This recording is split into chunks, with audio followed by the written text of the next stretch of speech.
All right, everyone, welcome back to the dld-vip YouTube channel. Right now, we're going to be taking a look at something just a little bit different compared to everything else that we've looked at on here in the past.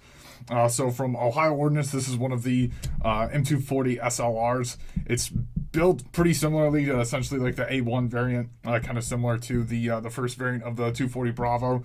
And there's a couple different indicators for that I'll be able to point out here in just a couple minutes. For the most part, I just kind of wanted to go over differences between this variant for your civilians. This is going to be the semi-auto version, and the legitimate 240 Bravo, one of the better equalizers that the military uses right now. But before I want to do that, I just kind of want to go over some of the basic specs on here. So weight-wise, this is still going to be fairly similar to an empty kind of 240 Bravo. You're still going to be looking at about 25 pounds unloaded. This variant also does come with 2,500 different lengths as well. So as far as how you would actually get this loaded, let me see if I can't get her angled over here. So this whole piece right here is going to be your guys' feed tray cover. You can see these two little release buttons right back here. You have to push both of those in at the same time, and that exposes basically all your blood and guts there on the inside of the weapon system. But like I said, that's your feed tray cover. The piece you just kind of heard clink, this is your actual feed tray. So this is going to load in from the left-hand side. Basic rule for loading anything that's going to be belt-fed is brass to grass, essentially. What that means is when your rounds are actually already set up inside of the belt, it'll kind of bend those links a little bit, and it'll just expose just a little bit of the brass. When you actually do have those links already kind of, forgive the pun, locked and loaded and ready to go. So essentially the side that you see a little bit more brass on is what you'd be kind of putting towards the grass. It's one of the lingos that you use when you're actually in, and obviously they have to keep it dumbed down for all the combat arms out there. But one of the big differences between the Ohio Ordnance variant and the actual FM240 Bravo is this is going to fire from the closed bolt. So this is your entire bolt assembly right here. It's going to fire just like this. Like once you already rack that charging handle and just kind of let it rip, just let the charging handle go, just so you're not possibly getting around jammed in there kind of improperly. How the bolt is right now is exactly how it's going to fire. On the real 240 Bravo, forgive the term real, that bolt is actually going to be set up here all the way to the rear. It's essentially just going to lock back there, and you would just ride that charging handle back forward on there.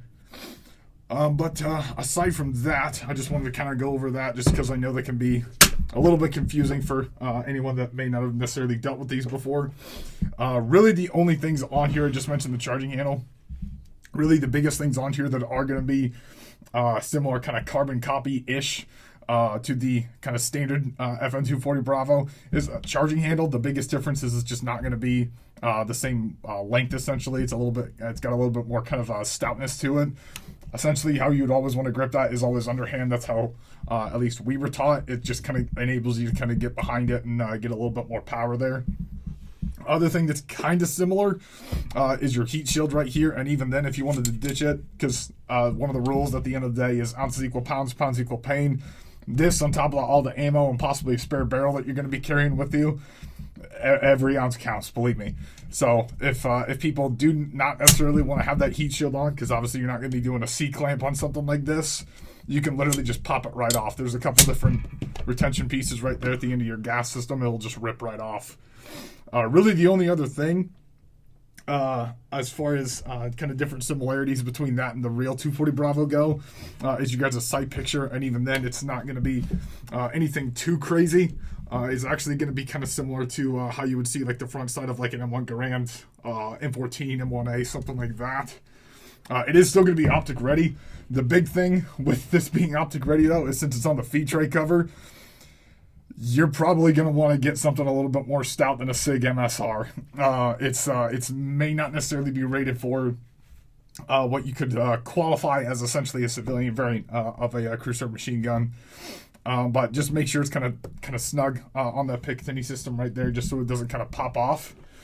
And then for your guys' rear sight on here, since this is modeled after the military version, this is not going to be yards. This is going to be for meters. And obviously the max effective range of this is going to be just a little bit more than 800 meters on here.